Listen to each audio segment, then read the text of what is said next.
Hello, welcome to CC Plus. എൻ്റെ പേര് സുമിത.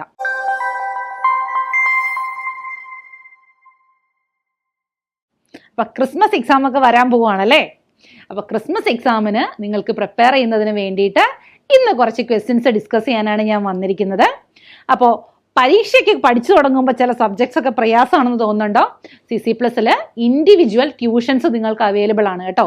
നിങ്ങൾക്ക് പ്രയാസമുള്ള ഏത് സബ്ജക്റ്റും ആയിക്കോട്ടെ, CC Plusലെ ടീച്ചേഴ്സ് നിങ്ങൾക്കത് പഠിപ്പിച്ചു തരുന്നതായിരിക്കും. അപ്പം നമുക്ക് ക്ലാസ്സിലേക്ക് പോയാലോ? നോക്കാം. നമുക്ക് ആദ്യത്തെ ക്വസ്റ്റ്യൻ ഏതാണെന്ന് നോക്കാം.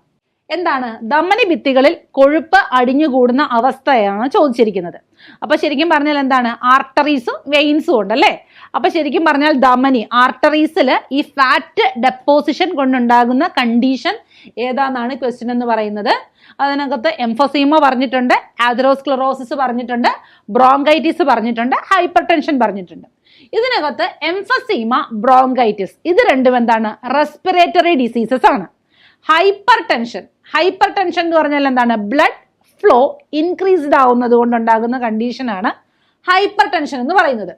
ഇനി ധമനി ഭിത്തികളിൽ കൊഴുപ്പ് അടിഞ്ഞുകൂടുന്നതുമായിട്ട് ബന്ധപ്പെട്ട് വരുന്ന കണ്ടീഷനാണ് ആതെറോസ്ക്ലറോസിസ് എന്ന് പറയുന്നത്. ഓക്കെ, അപ്പൊ ഫസ്റ്റ് ക്വസ്റ്റ്യന്റെ ആൻസർ ഏതാണ്? ആതെറോസ്ക്ലറോസിസ് എന്നുള്ളതാണ് ഫസ്റ്റ് ക്വസ്റ്റ്യന്റെ ആൻസർ. ഓക്കെ, ഇനി നമുക്ക് അടുത്ത ക്വസ്റ്റ്യൻ ഒന്ന് നോക്കാം. നോക്കിക്കേ, താഴെ തന്നിട്ടുള്ളവയിൽ നിന്നും ശരിയായ ജോഡി തിരഞ്ഞെടുക്കുക എന്നുള്ളതാണ്. അപ്പൊ ഇതിനകത്തുനിന്നൊരു പെയർ, കറക്റ്റ് ആയിട്ടുള്ള പെയറിനെ കണ്ടുപിടിക്കാനാണ് ക്വസ്റ്റ്യൻ എന്ന് പറയുന്നത്. Pelvis, afferent vessel, cortex, medulla. അപ്പൊ ആരെ കുറിച്ചാണ് പറഞ്ഞിരിക്കുന്നത്? കിഡ്നിയെ കുറിച്ചാണ് പറഞ്ഞിരിക്കുന്നത് അല്ലേ. അപ്പൊ നമുക്കൊരു കിഡ്നിയുടെ ചെറിയൊരു ഫിഗർ ഒന്ന് വരച്ചു നോക്കാം.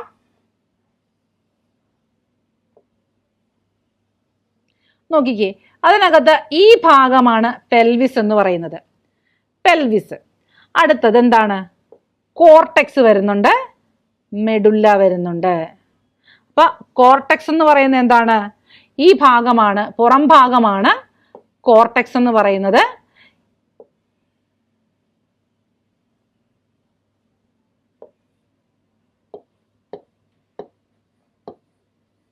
Medulla. Cortex, medulla, pelvis. Afferent വെസലും അതേപോലെ എഫറന്റ് വെസൽസും ഉണ്ട്. അഫറന്റ് വെസൽസ് എങ്ങനെയാണ്? ഈ പറയുന്നത് പോലെ ബൗമാൻസ് ക്യാപ്സ്യൂളിന്റെ അകത്തേക്ക് വരുന്നതിനെയാണ് അഫറന്റ് വെസൽസ് എന്ന് പറയുന്നത്. ബൗമാൻസ് ക്യാപ്സ്യൂളിൽ നിന്നും പുറത്തേക്ക് പോകുന്ന കുഴലാണ് എന്ത്? എഫറന്റ് വെസൽസ് എന്ന് പറയുന്നത്. അപ്പോ ഒന്നാമത്തെ പെൽവിസ് കറക്റ്റ് അല്ലേ? അരിപ്പകളിൽ നിന്നും യൂറിൻ ഒഴുകിയെത്തുന്ന ആ ഒരു കുഴലിനെ വിളിക്കുന്ന പേരാണ് ഈ പറയുന്ന പെൽവിസ് എന്ന് പറയുന്നത്. ഇത് കറക്റ്റ് ആണ്. രണ്ടാമത് അഫറന്റ് വെസൽ, ബൗമാൻസ് ക്യാപ്സ്യൂളിൽ നിന്നും പുറത്തേക്ക് വരുന്ന കുഴൽ. തെറ്റല്ലേ? എന്താണ്? അകത്തേക്ക് വരുന്നതാണ് എന്ത്? അഫറന്റ് എന്ന് പറയുന്നത്. കേട്ടോ, പുറത്തേക്ക് വരുന്നതിനെ വിളിക്കുന്ന പേരെന്താണ്? എഫറന്റ് എന്നാണ് പറയുന്നത്. അപ്പോ ഇത് തെറ്റാണ്. മൂന്നാമത് നോക്കിക്കേ, കോർട്ടെക്സ്, വൃക്കകളുടെ കടും നിറമുള്ള അന്തർഭാഗം. കോർട്ടെക്സ് എന്ന് പറയുന്നത് എന്താണ്? പുറം ഭാഗമാണ്. മെഡുല്ലയാണ് അകത്ത് വരുന്നത്. കേട്ടോ, അപ്പൊ ഇത് രണ്ടും തെറ്റാണ്. അപ്പൊ ഇതിനകത്ത് എന്താണ് ശരിയായ പെയർ എന്ന് പറയുന്നത്? ഫസ്റ്റ് വൺ ഏതാണ്? പെൽവിസ് ആണ് ഇതിനകത്ത് വരുന്നതിലെ കറക്റ്റ് ആയിട്ടുള്ള പെയർ എന്ന് പറയുന്നത്. ഇനി മൂന്നാമത്തെ ക്വസ്റ്റ്യൻ നോക്കാം. കാർബൺ ഡൈ ഓക്സൈഡിന്റെ ഉപോൽപ്പന്നമായി രൂപപ്പെടാത്ത പ്രക്രിയകൾ എന്തെല്ലാം? അതായത് നമുക്കറിയാം, ഫെർമെന്റേഷൻ എന്ന് പറയുന്ന ഒരു പ്രോസസ്സിൽ ഉണ്ടാകുന്ന രണ്ട് ബൈ പ്രൊഡക്റ്റ് ആണ്. One is carbon dioxide and another one is alcohol. നിങ്ങൾ പഠിച്ചിട്ടുണ്ടല്ലേ? ഫെർമെന്റേഷന്റെ ബൈ പ്രൊഡക്റ്റ് ആയിട്ട് ഉണ്ടാകുന്നതാണ്. അപ്പോൾ ഇതിനകത്ത് നോക്കിക്കേ, അപ്പൊ carbon dioxide byproduct, ഉപോൽപ്പന്നം എന്ന് പറഞ്ഞാൽ ബൈ പ്രൊഡക്റ്റ് ആണ്. അപ്പൊ കാർബൺ ഡൈ ഓക്സൈഡ് ഉപോൽപ്പന്നമായിട്ട് ഉണ്ടാവാത്ത പ്രക്രിയ, അതിനകത്ത് lactic acid fermentation. Lactic acid fermentation എന്ന് പറഞ്ഞാൽ എന്താണ്?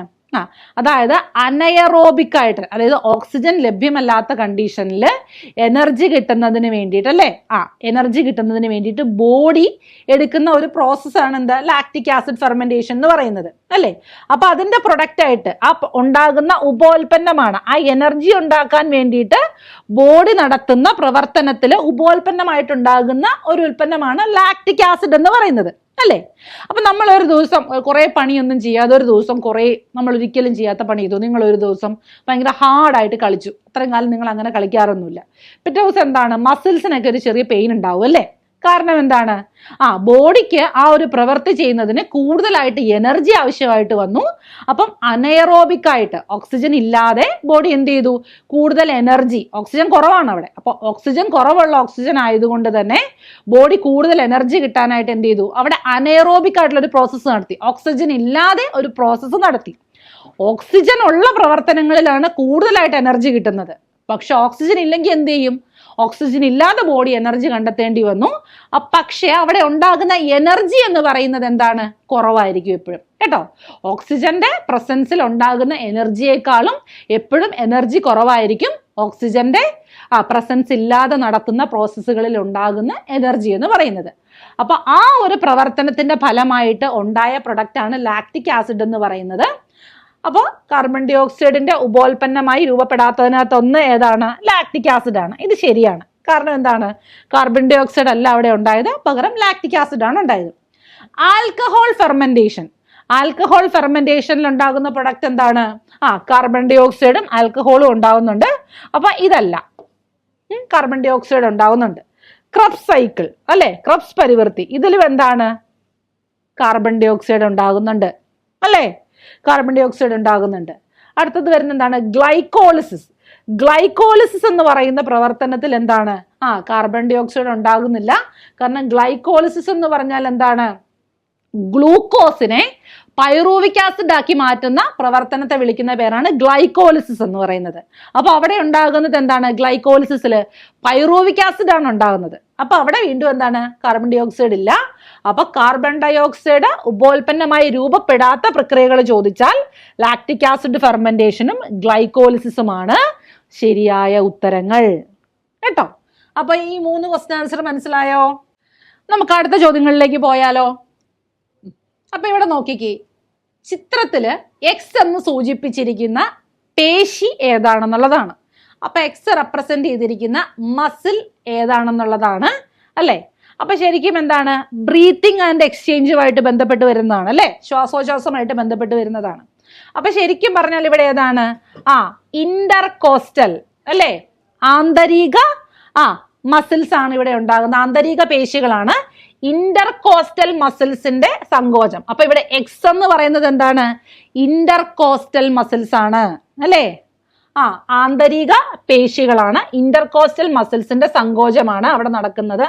ആ സമയത്ത് എന്താണ്, വാരിയെല്ലുകൾ ഉയരുന്നു. അപ്പൊ എക്സ് എന്ന് പറഞ്ഞാൽ എന്താണ്, ഇന്റർകോസ്റ്റൽ മസിൽസ് ആണ്. അടുത്തത് നോക്കിക്കേ, പദബന്ധം മനസ്സിലാക്കി വിട്ട ഭാഗം പൂരിപ്പിക്കുക. വളരെ സിമ്പിൾ ക്വസ്റ്റ്യൻ ആണ് അല്ലെ, എല്ലാവർക്കും ആൻസർ അറിയായിരിക്കും. ഏതാണ്, സിസ്റ്റോളിക് പ്രഷർ 120 mmHg ആണെങ്കിൽ താഴെ വരുന്നത് എന്തായിരിക്കും, ഡയസ്റ്റോളിക് പ്രഷർ ആണ് അല്ലേ, ഡയസ്റ്റോളിക് പ്രഷർ. ഇനി അടുത്തത് നോക്കാം. ഇത് ചിത്രത്തിൽ എക്സ് എന്ന് സൂചിപ്പിച്ചിരിക്കുന്ന ഭാഗം അല്ലേ. അപ്പൊ ഇതെന്താണ്, നമ്മളുടെ യൂറിൻ ഫിൽട്രേഷനുമായിട്ട് ബന്ധപ്പെട്ട് വരുന്ന ഒരു ഭാഗമാണിത്. ഇതിനകത്ത് എക്സ് എന്ന് സൂചിപ്പിച്ചിരിക്കുന്നത് എന്തിനെയാണെന്നുള്ളതാണ്. എക്സ് എന്ന് പറഞ്ഞാൽ എന്താണ്, ഇതെന്താണ്, കളക്ടിങ് ഡക്റ്റ് ആണ് അല്ലേ, കളക്ടിങ് ഡക്റ്റ് ആണ്, ശേഖരിക്കുന്ന സ്ഥലമാണിത്, കളക്ടിങ് ഡക്റ്റ് ആണ്. ഇനി കളക്ടിങ് ഡക്റ്റിന്റെ ഫംഗ്ഷൻ എന്തൊക്കെയായിരിക്കും, ഏതാണ്, കളക്ടിങ് ഡക്റ്റിന്റെ ഫംഗ്ഷൻ എന്തൊക്കെയാണ്, എന്താണ്, അബ്സോർപ്ഷൻ ഓഫ് വാട്ടർ അല്ലെ, അബ്സോർപ്ഷൻ ഓഫ് വാട്ടർ ആണ് ഈ ഒരു കളക്ടിങ് ഡക്റ്റിന്റെ ഒരു ഫംഗ്ഷൻ എന്ന് പറയുന്നത്.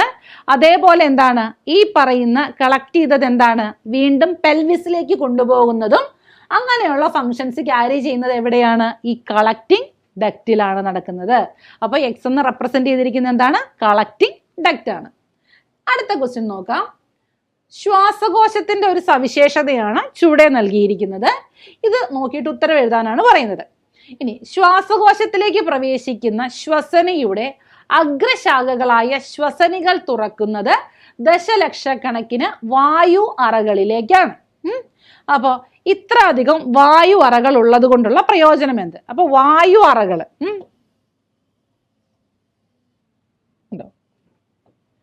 ഇങ്ങനെ വായു അറകൾ എന്താണ് അതിനെ പറയുക, ആൽവിയോളൈ അല്ലേ, ആൽവയോളൈ ആണ്. ഇങ്ങനെയാണ് ഈ വായു അറകൾ.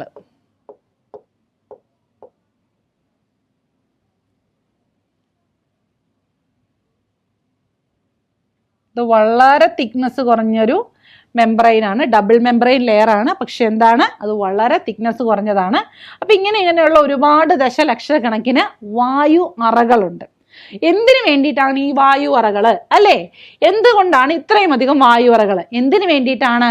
അതിന്റെ സർഫസ് ഏരിയ ഇൻക്രീസ് ചെയ്യുന്നതിന് വേണ്ടിയിട്ടാണ് അല്ലേ?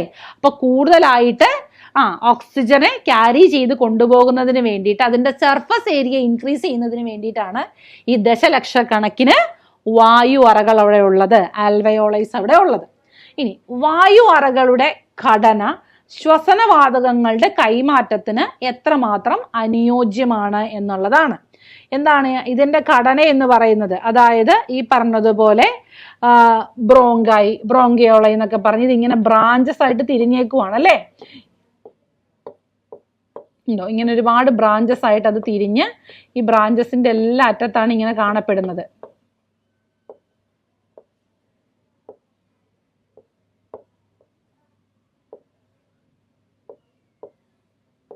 ഉണ്ടോ? ഇങ്ങനെ ഒരുപാട് അത് ബ്രാഞ്ചസ് ആയിട്ട് തിരിഞ്ഞിട്ടുണ്ട്. ഈ ബ്രാഞ്ചസ് ആയിട്ട് തിരിയുന്നത് കൊണ്ടാണ് എന്ത് സംഭവിക്കുന്നത്? ആ ഓക്സിജന്റെ നന്നായിട്ടുള്ള അബ്സോർപ്ഷന് വേണ്ടിയിട്ട് അവിടെ സഹായിക്കുന്നത്. അപ്പൊ ഇങ്ങനെ എന്താണ് ഈ ബ്രോങ്കിയോളൈറ്റ്സ്, ആൽവയോളൈ അങ്ങനെ പലതായിട്ട് തിരിക്കുന്നുണ്ട്. ഇങ്ങനെ അത് തിരിച്ചു വരുന്നത് കൊണ്ടാണ് എന്ത് സംഭവിക്കുന്നത്?